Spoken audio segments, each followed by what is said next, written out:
સુરત શહેરમાં પડેલા ભારે વરસાદને કારણે ખાડીપુરની સ્થિતિ સર્જાઈ છે, ત્યારે ખાડીઓ ઓવરફ્લો થતા મુખ્ય માર્ગો, સોસાયટી અને મકાનોમાં કમર સુધી પાણી ફરી વળ્યા છે।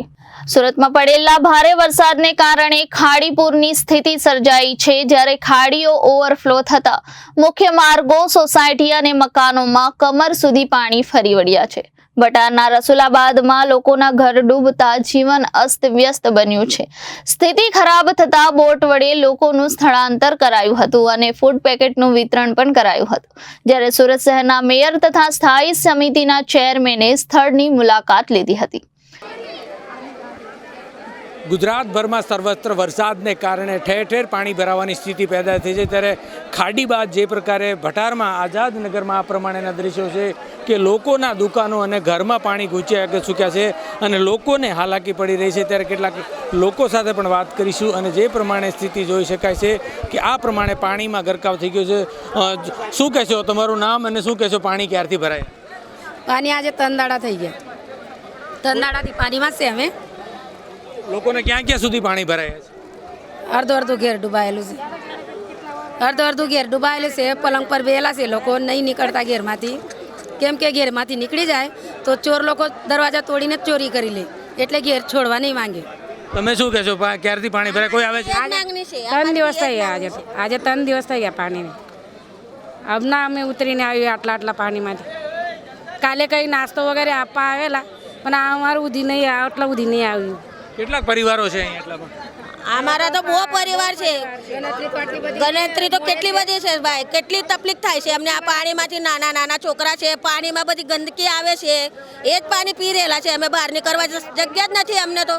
અમારા નાના બાળક છે, આ પાણીમાં કેમ કરીને આવીએ જઈએ અમે લોકો? પાણી દર વર્ષે ભરાય છે કે આજ વર્ષે? આ વર્ષે જ ભરાયું, હમણાં આ 2-3 વર્ષથી નહીં ભરાતું હતું, હમણાં જ ભરાયું। આ વર્ષે, આ જ વર્ષે ભરાયું। કઈ સુવિધા કરો અમારા માટે। બિલકુલ જોઈ શકાય છે કે જે પ્રમાણે લોકો અને જે લોકો અહીં છે પાણીમાં ફસાયેલા હોય તે રીતની સ્થિતિ જોવા મળે છે। ત્યારે કેટલાક લોકો સાથે પણ વાત કરીશું। શું કહેશો, પાણી ક્યારથી ભરાય છે? પાણીને 3 દિવસ થઈ ગયો, અત્યારે ઉતરાયું નથી પાણી। બિલકુલ તો દ્રશ્યમાં જોઈ શકાય છે કે લોકો કેડસમાં પાણીમાં ચાલવા મજબૂર થઈ રહ્યા છે અને આ પ્રમાણે જે જોઈ શકાય છે કે મહિલાઓ, બાળકો સહિતના લોકો અત્યારે આ પ્રમાણેની સ્થિતિ છેલ્લા 3 દિવસથી જે પ્રકારે અવિરત વરસાદ પડી રહ્યો છે અને તેના જ કારણે ઠેર ઠેર જે પ્રમાણેની સ્થિતિ જોઈ શકાય છે કે પાણીમાં સમસ્ત જગ્યાએ ગરકાવ થઈ ગયો હોય અને ઘરોમાં પણ પાણી ઘૂંચી ચૂક્યા હોય, એટલે તે રીતની સ્થિતિ અહીં દ્રશ્યમાં જોવા મળી રહી છે।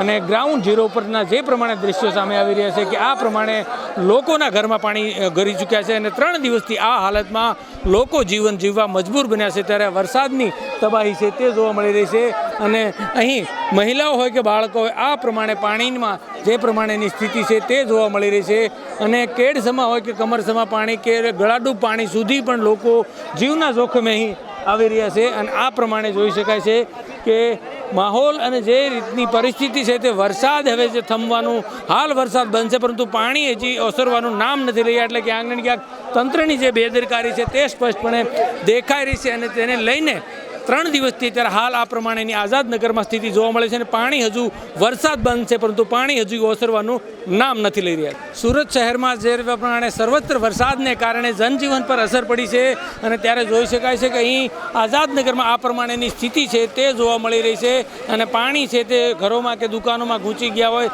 તે રીતની સ્થિતિ જોવા મળી રહી છે। ત્યારે આ પ્રમાણે જોઈ શકાય છે અને જે પ્રમાણે વરસાદ અને માહોલનો દેખાઈ રહ્યો ત્યારે અહીં મેયર પણ ઘટના સ્થળે આવી ચૂક્યા છે, તેને લઈને સીધી વાત કરવાનો પ્રયાસ કરીશું। શું કહી રહ્યા છે, શું કહેશો મેયર સાહેબ? અત્યારે આ પાણી 3 દિવસથી ભરાયા છે, ઉપરવાસના વરસાદને હિસાબે સુરતમાં ખાડી દ્વારા સુરતમાં પાણી આવે છે। હવે અત્યારે સારા ન્યૂઝ છે કે પાણી ઉતરવા માંડ્યું છે, જે લેવલ હતું એનાથી ડાઉન થઈ રહ્યું છે, એટલે રાત સુધીમાં, કાલ સવાર સુધીમાં આ બધું પાણી ઉતરવાનું અમને લાગી રહ્યું છે। ખાડીમાં શું પરિસ્થિતિ છે? ખાડીમાં પણ ખાડીની પરિસ્થિતિ જ કહું છું ને, ઉપરવાસમાં વરસાદ બંધ થયો છે અને સુરતમાં પણ વરસાદ બંધ છે, બંને જગ્યાએ વરસાદ બંધ છે, એટલે સારા સમાચાર આવ્યા છે, એટલે આ ખાડીના પાણી ઉતરવાનું શરૂ થઈ ગયું છે। બિલકુલ, એટલે સારા સમાચાર અને પાણી જે ઉતરવાનું શરૂ થઈ ગયું છે ત્યારે આ પ્રમાણે મેયર સહિત અહીં ઘટના સ્થળે આવી અને જે તેમની પરિસ્થિતિનો તાગ મેળવી રહ્યા છે અને લોકો અહીં જે પ્રમાણે પાણીમાં 3 દિવસથી હતા તેને જે પ્રમાણે અલગ અલગ ફૂડ પેકેટ સહિતની વ્યવસ્થા કરવામાં આવી હતી અને આ પ્રમાણે પ્રમાણે જોઈ શકાય છે ત્યારે જે રીતનો માહોલ અને જે રીતે લોકો પણ અહીં આવી રહ્યા છે અને મેયર અત્યારે હાલ પરિસ્થિતિનો લાગ મેળવવા આવતા છે, પરંતુ હાલ રાહતના સમાચાર ચોક્કસ કહી શકાય કે પાણી ઉતરવાની શરૂઆત છે તે થઈ ચૂકી છે અને આ પ્રમાણે જોઈ શકાય છે કે લોકોના ઘરોમાં પાણી ઘૂસી ચૂક્યા હતા અને આ પ્રમાણેની સ્થિતિમાં જોઈ શકાય છે કે લોકો અહીં દુકાનમાં કે ઘરમાં એટલે આ 3 દિવસથી જે સતત લગાતાર વરસાદને કારણે પાણીમાં રહેવાની નોબત આવી હતી ત્યારે હવે પાણી ઓસરવાની શરૂઆત થઈ છે. જોકે મોટો વરસાદ વધુ ન પડે